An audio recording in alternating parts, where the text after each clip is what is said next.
Hello everyone, जय माँ काली। आज के इस वीडियो में हम बात करेंगे केतु के नक्षत्रों की। केतु के 3 नक्षत्र होते हैं, अश्विनी, मघा और मूला। और इन तीनों नक्षत्रों में जन्म लेने का मतलब ये है कि आपकी लाइफ इन केतु केतु की एनर्जी लेकर के अनफोल्ड हुई है। ठीक है, जो नैसर्गिक रूप से जन्म तारा होते हैं उसमें ही आपकी जन्म तारा पड़ी है। और वैसे भी बोला जाता है कि किसी इंसान का अगर जन्म केतु की महादशा में होता है तो मतलब जहां आपने अपना पिछला कर्म खत्म किया है, इमिडिएटली आपका वो कर्म स्टार्ट हो गया। बिकॉज इनिशिएशन दिखाता है, केतु एकदम शुरुआत दिखाता है किसी भी कर्म की। तो जो अश्विनी है, अश्विनी एक अलग एनर्जी 159 है, धर्म त्रिकोण को भी दिखाता है ना। अश्विनी एरीज में आता है ना। और मघा जो है वो आपका 5 नंबर लियो साइन में आता है, और जो मूला है वो 9 नंबर में आता है सजिटेरियस साइन में। तो अश्विनी, मघा, मूला 159 धर्म त्रिकोण की एनर्जी दिखाता है, जिसके मालिक बनते हैं केतु। तो एक बेसिक सी एक अंडरस्टैंडिंग तो मिल जाती है हमको जब आपको ये समझ में आता है कि आपकी लाइफ केतु के महादशा में आपका जन्म हुआ है, तो केतु पर अनफोल्ड हुई है। तो केतु आपके पेंडिंग कर्मास है, जो इमीडिएट कर्मा आपको एड्रेस करने हैं अपनी लाइफ में, वो। अब डिफरेंस क्या आ जाता है कि आपका जन्म अश्विनी में हुआ है, मघा में हुआ है या मूला में हुआ है। इन तीनों नक्षत्रों का, ऑल्दो ये तीनों केतु के नक्षत्र हैं, बट तीनों की जो कार्मिक थीम है वो एकदम अलग रन करती है। अश्विनी का पर्पस अलग है। अश्विनी नक्षत्र का पर्पस क्या होता है कि आपका जन्म अश्विनी में हुआ है तो प्रकृति आपसे ये डिमांड कर रही है इस टाइम कि ये हीलर्स हैं। इसका जो सिंबल होता है वो हॉर्स हेड होता है, अश्विनी कुमार है, ट्विन एनर्जी है। दो लोग, दो दो हैं वो, है ना। जो अश्विनी कुमार हैं, तो ये ट्विन एनर्जी है, ये हीलिंग की एनर्जी है। कम्यूटेशन दिखाती है, बहुत फास्ट मूविंग है, जिसको जहाँ ज़रूरत होती है इमिडिएटली पहुँच जाना, किसी की भी मदद कर देना। आयुर्वेद में बहुत ज़्यादा चातुर्य होना, या किसी भी चीज़ को सीखने की जो एक चाह होती है वो होना, जो हीलिंग प्रॉपर्टीज़ होती है ना, वो इस अश्विनी नक्षत्र में होती हैं। अश्विनी नक्षत्र एक वैसे भी आप सबकी इंफॉर्मेशन के लिए मैं बता दूं, अश्विनी नक्षत्र एक ऐसा नक्षत्र है कि किसी की जैसे बहुत ज़्यादा तबीयत खराब है और वो बहुत डॉक्टर्स के चक्कर लगा चुका है, उसको मिल ही नहीं रहा है इलाज, उसको पता ही नहीं चल रहा है कि उसको बीमारी क्या है। इतने सारे टेस्ट करा लिए, कुछ समझ नहीं आ रहा। You choose a day of Ashwini, जिस दिन चंद्रमा अश्विनी नक्षत्र में ट्रांजिट कर रहा है, अगर आप उस दिन दूसरा डॉक्टर बदल के और आप उस डॉक्टर को दिखाओगे, आपको अपनी परेशानियों का जो इलाज है वो मिल जाएगा। सतभिषा नक्षत्र भी हीलिंग का नक्षत्र है, but if you are choosing Satabhisha nakshatra, आप सतभिषा नक्षत्र में जा रहे हो, आप ना 100 डॉक्टर्स के, 100 स्टार्स का है और वो सर्कल को रिप्रेजेंट करता है, तो आपको ना 100 डॉक्टर्स के चक्कर लगाने पड़ेंगे, तब भी आपको आपकी बीमारी का इलाज नहीं मिलेगा। लेकिन अश्विनी नक्षत्र में जाओगे तो आपको फटाफट से आपकी उस बीमारी का क्योर मिल जाएगा, इलाज मिल जाएगा। तो अश्विनी नक्षत्र इस तरीके से काम करता है। ये एक इसके अलावा बातें, बट हम बात कर रहे हैं कार्मिक पैटर्न की। देखो, पिछले जन्म में ना हीलर्स रहे होगे, डॉक्टर्स रहे हो सकते हो, इस जन्म में भी ऐसा हो सकता है, लेकिन आपका स्टिल वो कर्मा पेंडिंग है, लोगों को हील करने का, लोगों को उनके दर्दों से निकालने का, तकलीफों से, क्योंकि अश्विनी कुमार हमेशा लोगों को तकलीफ से निकालने के लिए पहुंच जाते थे। अश्विनी कुमार को ना हर तरीके से कुछ भी करो, साम दाम दंड भेद, हाँ, लेकिन उस साम दाम दंड भेद में मैनिपुलेशन तो है, लेकिन उस मैनिपुलेशन में धोखा नहीं है, चीटिंग नहीं है। वो किसी भी तरीके से सीखना चाहते हैं नई विद्या अपनी स्किल्स को बढ़ाने के लिए। तो अश्विनी नक्षत्र में जिसका जन्म हुआ है, उस इंसान को पहली चीज तो कम्यूटेशन का शौक होगा, नई नई स्किल्स को सीखने का शौक होगा, वो किसी भी कीमत पर सीखना चाहेंगे। उनमें वाक चातुर्य बहुत अच्छा होगा, उनको पता है कि वो अपनी बातों से सामने वाले को कैसे कैसे ना ये कर लेते हैं, समझा लेते हैं, बता लेते हैं कि यार प्लीज सिखा दो, मैं तुम्हारे ये काम आऊंगा। वो जो बदला होता है ना कि तुम मुझे ये सिखा दो, मैं तुम्हारे लिए ये कर दूंगा, तुम्हारा भी भला मेरा भी भला, तो उस तरीके की जो चीजें होती है ना, अश्विनी नक्षत्र में होती हैं। लेकिन अश्विनी नक्षत्र में सबसे बड़ी चीज ये है कि अगर आपका कोई प्लैनेट अश्विनी में पड़ा हुआ है और आप हीलिंग की, आपको आपको ना, जैसे किसी को ज़रूरत पड़ी, आपका जैसे किसी का 7th हाउस लॉर्ड अश्विनी में है, तो वो बोलेंगे कि मेरे हस्बैंड या मेरी वाइफ सुना नहीं कि इसको परेशानी आई है, हॉस्पिटल सबसे पहले पहुंच जाते हैं।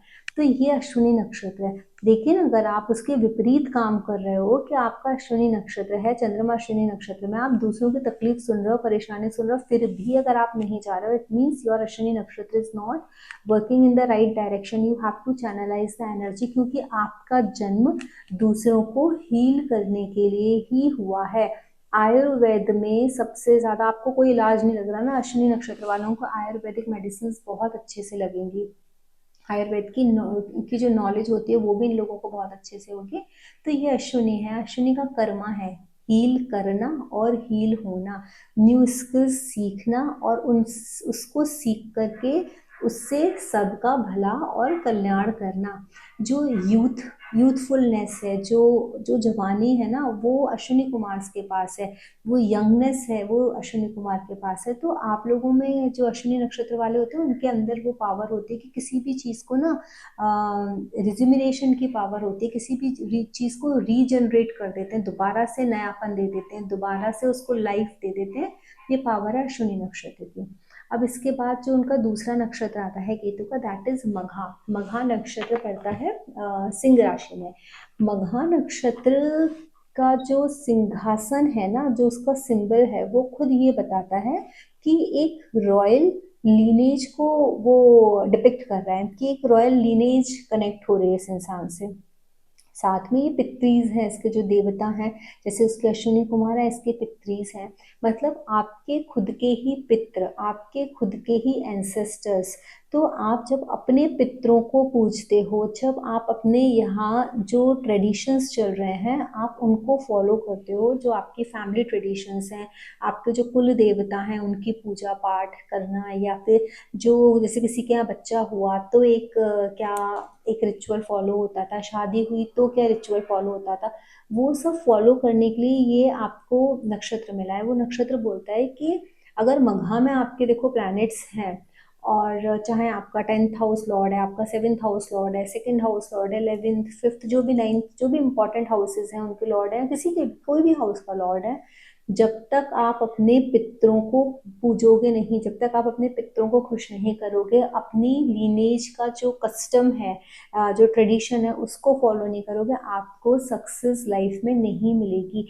आप कितना भी आप अच्छा रहो, अगर आपने आईआईटी से भी पास आउट हो ना, आपको जॉब नहीं मिलेगी, आप करियर में सक्सेसफुल नहीं हो पाओगे अगर आपका 10th हाउस लॉर्ड मघा में है और आपके पित्र आपसे नाराज हैं। क्योंकि आपको अपने उस नक्षत्र की एनर्जी को बैलेंस करना है।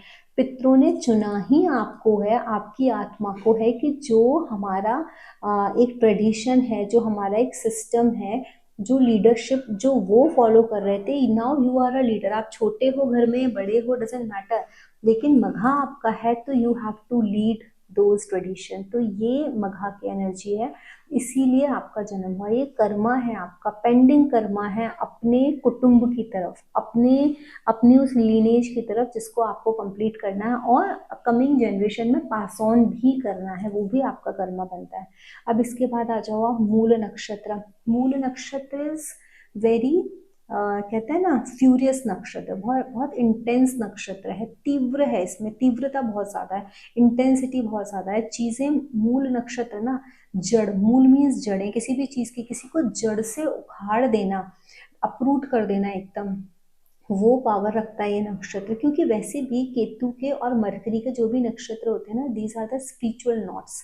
तो मूल नक्षत्र ऐसे ही किसी को नहीं मिला है, मूल नक्षत्र उस इंसान को मिला है जिसको प्रकृति इस बार बोल रही है कि you are suppose to uproot yourself. आपको इस बार खुद की जड़ों को एक जगह से निकाल के दूसरे जगह ऐसे लगाना है, जैसे हम रीपॉटिंग करते हैं ना पौधे को, कि भाई अब इसमें जड़ें नहीं आ पा रही, अब इस पॉट से निकाल के हम उसको जमीन में या तो लगा दें, तब वो फैलता फूलता है, या बड़े पॉट में लगा दें तब वो फैलेगा फूलेगा, क्योंकि अब उसकी जड़ों को फैलने के लिए जगह नहीं मिल रही। सेम मूल नक्षत्र में होता है। मूल नक्षत्र की जो देवता है ना, वो है नृति, जो डिस्ट्रक्शन की देवी है। उनको अलक्ष्मी भी बोला गया है। वो उन्होंने डिस्ट्रक्शन तब मचाया जब भगवान विष्णु ने लक्ष्मी जी का वरण कर लिया और अलक्ष्मी को मतलब उनको नहीं चूज किया, तो वो जो गुस्सा थी, जो चिढ़ थी कि मैं बड़ी हूँ, उसके बाद भी मेरे साथ ऐसा किया गया, जो तिरस्कार था, उससे उनको ना जो बहुत गुस्सा आई है, तो उन्होंने डिस्ट्रक्शन जो किया है, ये वो नक्षत्र है मृति। और जो सिंबल है वो तो जड़ें हैं ही, लेकिन वृत्ति जो है ना, वो डिस्ट्रक्शन, जब किसी एक चीज का डिस्ट्रक्शन होता है, वो जंगल की आग के जैसा है कि जंगल की में एक बार आग लग गई तो फिर अब जो सॉइल होगी वो फर्टाइल होगी। तो नृति किसी चीज को जो नेसेसरी नहीं है, which is no longer serving you, अभी आपकी जिंदगी में अब आपको सर्व नहीं कर रही है, उस चीज को उखाड़ के फेंक देते हैं और नए सिरे से किसी चीज को शुरुआत करने के लिए देते हैं। तो जब मूल नक्षत्र की एनर्जी किसी की जिंदगी में प्रवेश करती है, तो आप ये सोच लो कि पिछले जन्म में आपने भी लोगों की जड़ों के साथ काम किया है। Either you were not connected with your roots और you had uprooted people from जैसे कि हम किसी को, कोई बहुत सालों से एक जॉब कर रहा है, हमको एक पावर मिल गई, हम गए और हमने ना उन्हीं पुराने लोगों को जाकर के परेशान करना स्टार्ट कर दिया कि इनको जॉब से निकालो, सबसे पहले इनको हटाओ। एक एक घर में शादी हुई, एक ये जो बहुत डे टू डे लाइफ का बता रही हूँ, एक घर में शादी हुई, बहुत दिनों से एक लड़की है जो उस घर में रह रही है, शादी हो गई, एक नई आई काफी सालों के बाद, एंड शी हैड स्टार्टेड मतलब प्लेइंग अ पॉलिटिक्स, और वो जो पहले वाली थी उसके लिए प्रॉब्लम्स क्रिएट करना शुरू कर दे कि कैसे भी इसका नाम खराब करें। जैसे किसी के लाइफ में कोई ऐसा है, सपोज आप ऐसा समझ लो कि किसी की भी आप जब जड़ खोखली करने के लिए कोशिश करते हो ना, दो लोगों में बहुत अच्छा रिश्ता है, बहन भाई में अच्छा रिश्ता है, पति पत्नी में अच्छा रिश्ता है, दो दोस्तों में अच्छा रिश्ता है, और थर्ड पर्सन उस चीज से जेलस हो रहा है, क्योंकि जेलसी है इस नक्षत्र में, अलक्ष्मी है ना मृति, तो जेलसी है। तो वो आउट ऑफ जेलसी आप किसी को क्या कर रहे हो, आप उन दोनों के बीच में लड़ाई करने की कोशिश कर रहे हो, उनकी जड़ें खोखली करने की कोशिश कर रहे हो, उनकी रूट्स आप खराब करने की कोशिश कर रहे हो। तो जब आप ये शेडो, जो डार्क साइड है ना इस नक्षत्र का, जब आप वो जी के आए हो ना, तो इस जन्म में आपको बहुत तकलीफ होगी। और अगर आपने पिछले जन्म में ही उसका जो एनलाइटनमेंट है किसी भी नक्षत्र का, या जो लाइट पार्ट है वो आपने जिया है, जैसे कि यू नो कि दिस इज रॉन्ग और दिस इज राइट, आपको इस तरीके से नहीं, इस तरीके से प्रकृति काम करने के लिए कह रही है, and you have 100% transformed yourself, 100% changed your the way you were living earlier, और आपने एक अलग तरीके से रहना शुरू कर दिया, प्रकृति की डिमांड के हिसाब से अपने आप को बदल लिया और चीजों को बदल लिया। तब आपको इस जन्म में ये मूल नक्षत्र परेशान नहीं करेगा। लेकिन फिर भी मूल नक्षत्र वो जड़ें हैं, जब आप एक जड़ को एक गमले में से निकाल के दूसरे गमले में लगाते हो, तो जिस तरीके से जड़ों में मिट्टी चिपकी रह जाती है, ठीक इसी तरीके से आप अपने पिछले जन्म की कुछ अधूरी स्टोरीज, कुछ लोग जिनके साथ आपका कर्म अधूरा रह गया था, वो लेकर के आप इस जन्म में आए हो। आपको समझ में नहीं आएगा कि why this person has entered in my life, ये इंसान मेरी जिंदगी में क्यों आया, ये मेरे साथ अच्छा क्यों कर रहा है या बुरा क्यों कर रहा है, जो भी कर रहा है वो इसीलिए कर रहा है कि जो स्टोरी आप पिछले जन्म में छोड़ के आए थे, वही स्टोरी आपकी इस लाइफ में स्टार्ट हो जाएगी। This is the core of मूल नक्षत्र। तो मूल नक्षत्र वाले लोगों ने काफी एक्सपीरियंस किया होगा, और अगर आप लोग छोटे हो, बहुत कम एज है, तो आप आगे करोगे कि अचानक से आपकी जिंदगी में कोई आ जाता है और आपको एक ऐसा लेसन दे जाता है कि आप बोलोगे यार, कभी कभी तो ऐसा भी फील होगा कि ऐसा लगता है कि पहले से कुछ रिश्ता है, पहले से जानते हैं, या अचानक से आया और ये ऐसे करके मेरे साथ चला गया, ये हुआ क्या मुझे समझ नहीं आया। वो कुछ नहीं है, वो पिछले जन्म के जो अधूरे